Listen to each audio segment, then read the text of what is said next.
La pleine conscience, souvent, est mal comprise.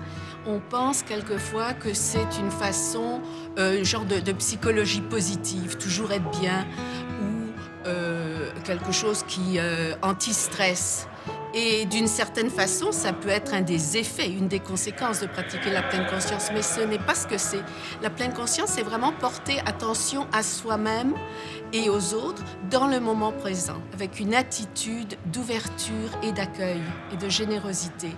Donc ça veut dire que prêter attention au moment présent, ça peut être bon ou ça peut être mauvais. C'est comme un miroir. Hein? Le matin, on se lève, on se sent pas bien, on se regarde dans le miroir et puis c'est pas « oh là là, quelle allure j'ai ce matin ».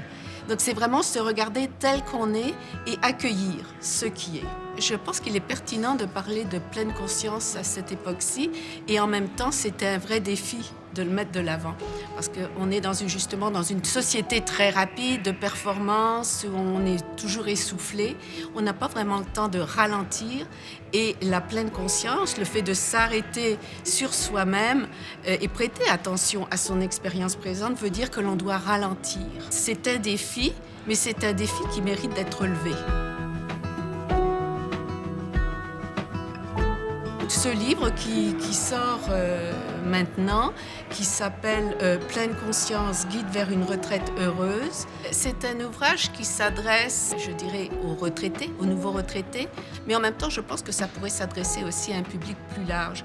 Je pense que ça s'adresse à un public lorsque nous sommes dans une transition de vie. Et c'est sûr que la retraite, c'est une transition de vie, c'est tout un chamboulement. Et comment l'aborder ? On demeure dans une société qui est empreinte d'agisme. Alors, qu'est-ce que l'agisme ? C'est la discrimination selon l'âge. Donc, les baby boomers ont un double défi. Aborder, accueillir le vieillissement dans une société qui est très négative par rapport au vieillir et en même temps une société qui impose le bonheur à tout crin. On doit être bien dans sa peau. Alors comment je peux être heureux et en même temps je vieillis et je suis dans une société qui n'aime pas les vieux.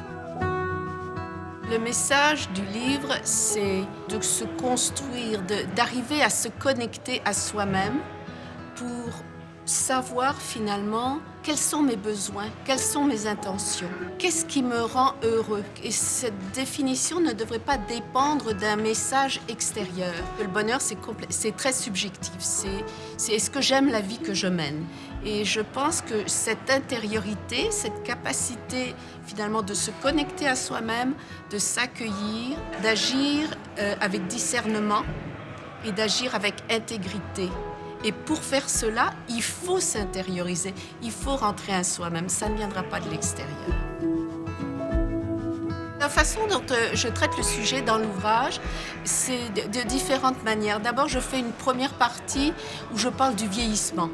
Ensuite, j'aborde la pleine conscience en tant que telle, donc je la définis. Je parle aussi de la tradition, qui est le bouddhisme, d'où elle provient. Et j'aborde aussi tout l'aspect de la sagesse. Mais la façon dont je traite le sujet, c'est à l'aide de récits, de portraits, d'exercices. Il y a des méditations guidées, des visualisations. Donc il y a un côté travaux pratiques.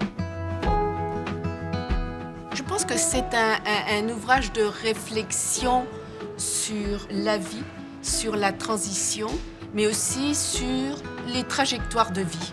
Donc on est tous en train de vieillir, peu importe l'âge.